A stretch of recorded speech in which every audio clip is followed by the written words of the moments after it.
I mean, you certainly looking fresh. The one and only Idris Virgo in the build. I'm not smelling fresh. I'm running deodorant, man. Fuck. I don't know. I'm sweating so much, you know. Why? Why? What's happening? I don't even know, you know. It feels like I'm fighting, man. Like, I don't know, man. It feels weird, but yeah. Maybe it's the excitement that you have for, KSI versus Tommy Fury in terms of like KSI being the main event. Like, you must be excited for that. That's probably why you're sweating. Yeah, 100%. I think I'm just excited, and I can't wait for this to like freaking happen, man. Can't wait for the fight night. Yeah. I mean, look, how are you looking at this? Because, I mean, you just come off your fight with Aaron Chalmers, and obviously now you get to see, what happened. For this being one of the biggest cards in influencer boxing history, like, how excited for you to see it all play out? Like, what's the feelings going through your mind of this? Nah, to be honest with you, it's just crazy feelings, man. Like, literally, I remember the time when I was in this scene and I seen the scene on YouTube, and I'm like, I want to get in the scene, and now I'm in the scene. I'm like, I understand why everyone was excited about this scene, and it's just a crazy like roller coaster ride, you know what I mean? And I'm not getting off that ride any moment soon. And this is hence why Tommy Fury has joined the ride, because he realizes the potential of this scene. Even now, John Fury's a big fan of this scene as well. So, you know what? It's exciting times ahead of us, man. It's exciting times ahead of us. Because I spoke to Arms like after his fight, and he was talking about like how after training for you guys, and that your coaches are saying take full recovery, like KSI is going full beyond and still carrying on. Like, what is it that you see in KSI that you see in him as such an animal, like in the gym and getting himself prepared for such a big fight? It's like he's got the hunger. He's got the hunger, and it's like he's training like he's a poor man. You know what I mean? Like he's got 10 kids to feed. You know what I'm trying to say to you? It's crazy because, as you said, man, we're working out, taking full recovery. This guy's ready to start again, and I'm like, oh mate, you're making me look bad now, man. Yo, relax. You know what I mean? You ain't got a goody tissue right now. Yo, bro, let me get my recovery, bro. I need it. But this geezer, man, I respect his work effort, and that pushes onto everyone else in the gym, because they're seeing the KSI doing it. They've got to do it as well. And because of that, everyone's getting fitter and everyone's getting better. Look at Arms' last performance. Like, Arms now in the gym is literally, it's got that KSI's book. He's doing like that. I'm like, yo, Arms, relax. Yeah. Like, no. I got to work out more. So I like it, man. And it's like everyone's like a big family in there, man. It's great. And of course, obviously with him, like, we've seen the knockouts that he's been given like throughout his fights. Obviously, this is a different level that he's experienced before, but this is a pro boxer coming into the fray, as you know yourself. In terms of like how he will work in the ring with Tommy Fury compared to all the fights that he's done, how different will it be this time? Put it this way, he's putting everything on the line with this fight. Like, literally, he's training harder than he ever trained. He's hitting harder as he ever hit. And he's faster than he ever was. And it's weird because he's fighting a heavier weight. So I know he hasn't left no stone unturned. And everyone's going to say on Saturday night like he hasn't. And I'm only speaking from first-hand experience. And I'm not blowing no smoke up his arse. I'm just being full-on genuine. And of course, obviously, the lineup is looking stacked. Like, is there other fights on the lineup that you're looking forward to seeing? Oh, listen, Dean the Great sold me the fight right there. I'm sitting there front row, and I'm like, yo, why is everyone hyped about this fight? As soon as Dean spoke, and I thought, yo, mate, you've sold me the fight. I'm like, yo, if I didn't have this on pay-per-view, I'm fucking buying 10 times these pay-per-views, because this geezer sold the fight to me. Yeah. And then you had Chase the Moore was a good talker as well. I mean, yeah, he knows what he's doing. Then you got AT as well. There's one person who had some good comebacks. Who was it again? It was quite quick. Who was it, man? Were they in the front row or the back row? In the middle. I think it's American. Who was it? Oh, Mike Perry. No, someone else. They had good talk. If it was in the middle, it would have been either B Dave or, well, Pineda. You got Pineda, then B Dave. Then on the other side, you got Nick LMAO and Alex Wasabi. You talk about them? I suppose it was Nick. And Nick had good trash talk.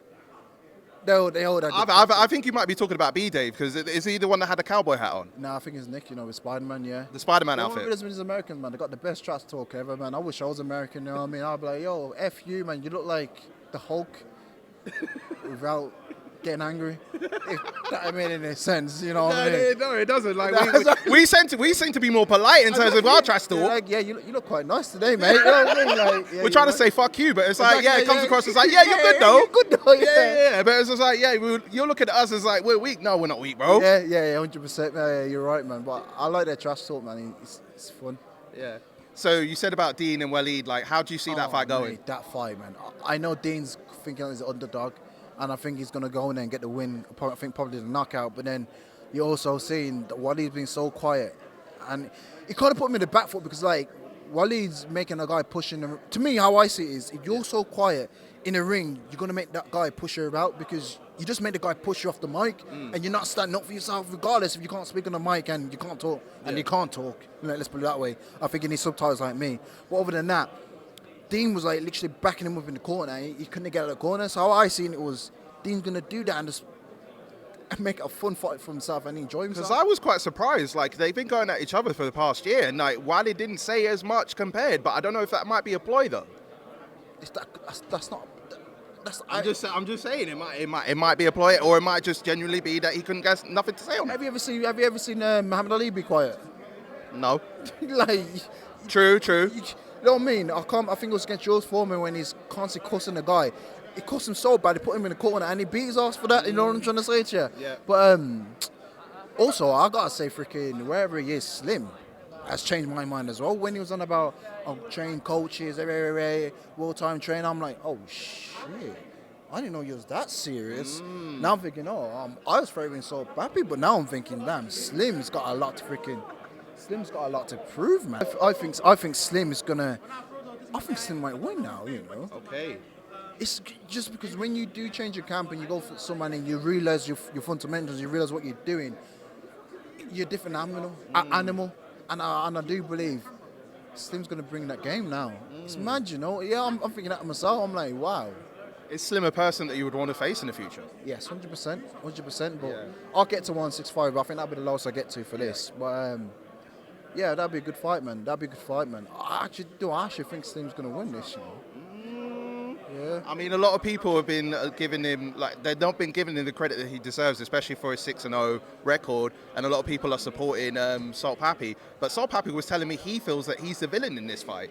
So, I mean, how do you see the dynamics of that fight going, knowing that they're both favourites, but it's a toss-up? They're only calling in Salt Pappy the villain because it's like Margin B when it turns into Super B. Remember that? Yeah. I love Dragon Ball Z. So that was the easiest way I could pull it from. You know what I mean? Because that sweet B when it was like, B. And then it went, whoop, like the Super B. Yo. Saiyan. The Super Saiyan. Yo. But anyway. That's why people are saying so. It seems like he's a bad guy, but Slim's coming with that sweet talk. But let's be honest, so ain't really a bad talker. Slim ain't really a bad talker. It's just a bit, but not as much. So I don't know, man. It's going to be an interesting fight. I can't wait for that fight. You know what? The whole card is stacked. It is stacked. Stacked card, man. Yeah. Well, I mean, just to finish off, really, like, you know, we've already got a few predictions that you said for a few fights. Let's run down the rest of the card. So Logan Paul versus Dylan Dennis. I would say Logan Paul by knockout. If he doesn't do that, expect to take to Nina saying they broke up. Because if you can't go out there and defend your man's honor, mate. Anthony Taylor versus King Kenny. Princess Kenny. But your words, not mine. Your words as well now. No, it's not. Princess Kenny, where's your freaking terror? But I'll say 80. 100%. If 80 doesn't knock him out, something dodgy is going on. Yeah. Like, come on, man. Princess Kenny, you don't knock him out. Retire. We'll see what happens. It's an interesting fight for that one as well. Alexia Grace versus Astrid Wet. Oh, shit. Astrid. You know, hope she don't get wet. But, Astrid. I mean, it's part of a tagline. So. Yeah, that's what I'm saying. Yeah, Astrid Wet. Okay.